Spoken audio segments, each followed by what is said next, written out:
जय हिंद। आज क्लास देखते हैं। आज कल तक हम पढ़े थे राष्ट्रपति के बारे में। राष्ट्रपति जो है वो ब्रिटेन से ग्रहण किया गया है, ब्रिटेन के संविधान से ग्रहण किया गया राष्ट्रपति का पद। राष्ट्रपति का पद जो है आर्टिकल 52 में है। और जो राष्ट्रपति का योग्यता, राष्ट्रपति के बनने के लिए योग्यता पढ़ाए थे, तो राष्ट्रपति बनने के लिए वह भारत का नागरिक हो, 35 वर्ष उम्र हो, लोकसभा का सदस्य हो और लाभ का पद पर न हो। लाभ का पद संसद व्यवस्था करती है, लाभ का पद का। आगे देख लेते हैं कि राष्ट्रपति का निर्वाचन कैसे होता है। राष्ट्रपति का निर्वाचन कैसे होता है? राष्ट्रपति का निर्वाचन जनता के द्वारा अप्रत्यक्ष रूप से, जनता के द्वारा राष्ट्रपति का निर्वाचन अप्रत्यक्ष रूप से एकल संक्रमणीय मत पद्धति के गुप्त रूप से होता है। एकल संक्रमणीय मत पद्धति के गुप्त रूप से होता है, जिसका वर्णन आर्टिकल 54 में किया गया है। जिसका वर्णन आर्टिकल 54 में किया गया। राष्ट्रपति का जो निर्वाचन का वर्णन है वह आर्टिकल 54 में किया गया है।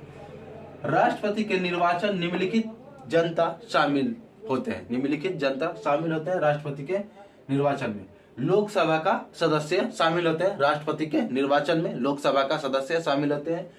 राज्यसभा का सदस्य शामिल होते हैं राष्ट्रपति के निर्वाचन में। राज्यसभा का सदस्य शामिल होते हैं। प्रदेश की विधानसभा के सभी निर्वाचित सदस्य एवं केंद्र शासित प्रदेश से भाग लेते हैं।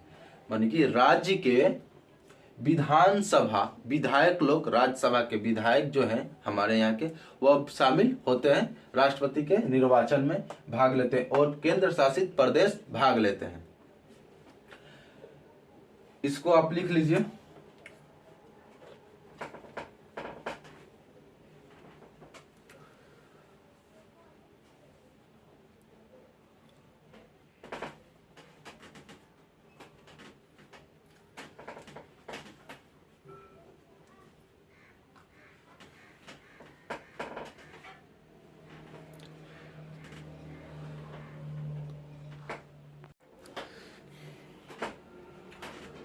आगे देख लेते हैं राष्ट्रपति के चुनाव के मान्यता के कार्य। राष्ट्रपति के चुनाव जो होता है वो किस तरह मान्यता दी जाती है राष्ट्रपति जिस प्रत्याशी को कुल मत का 51% प्लस 1 मत मिलता है उसे विजयी घोषित करते हैं।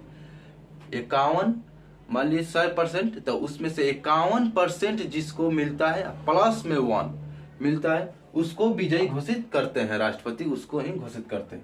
राष्ट्रपति चुनाव में प्रत्याशी बनने के लिए, राष्ट्रपति चुनाव में आप उठ रहे हैं तो 50 संसद सदस्य का मौखिक, 50 संसद सदस्य मौखिक और 50 संसद सदस्य हस्ताक्षर लिख के देंगे, जरूरी होता है।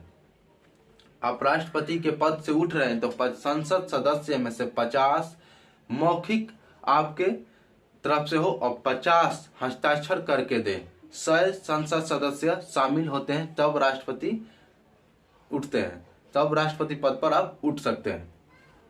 राष्ट्रपति के चुनाव से संबंधित, राष्ट्रपति चुनाव जो हो रहा है उससे संबंधित जो विवाद, अगर विवाद हो गया तो सुनवाई केवल सुप्रीम कोर्ट में ही होती है। राष्ट्रपति के चुनाव में जो विवाद हो गया उसका सुनवाई केवल सुप्रीम कोर्ट में होती है। इसको आप लिखिए।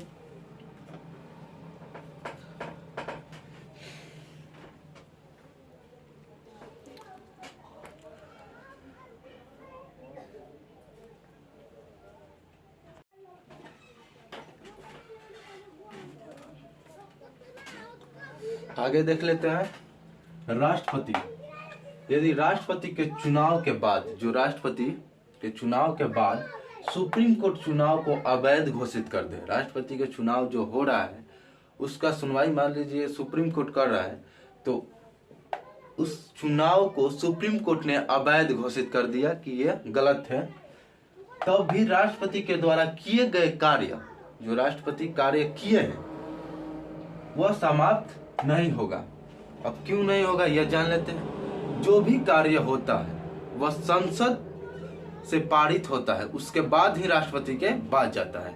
तो संसद में जो कार्य हो गया, राष्ट्रपति हस्ताक्षर उस पर सिर्फ हस्ताक्षर करते हैं और कुछ नहीं करते हैं। तो संसद से पारित होकर ही राष्ट्रपति के पास जाता है, तो इसलिए उसको समाप्त नहीं की जा सकती।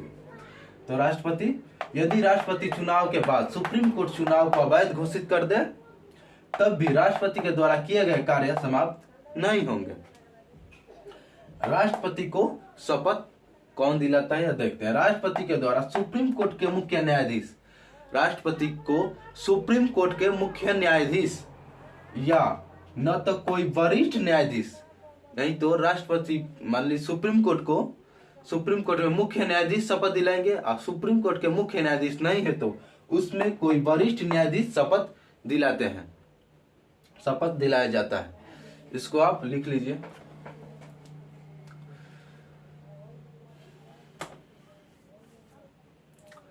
आगे क्लास कल करेंगे, आज के लिए इतना रहने देते हैं। जय हिंद।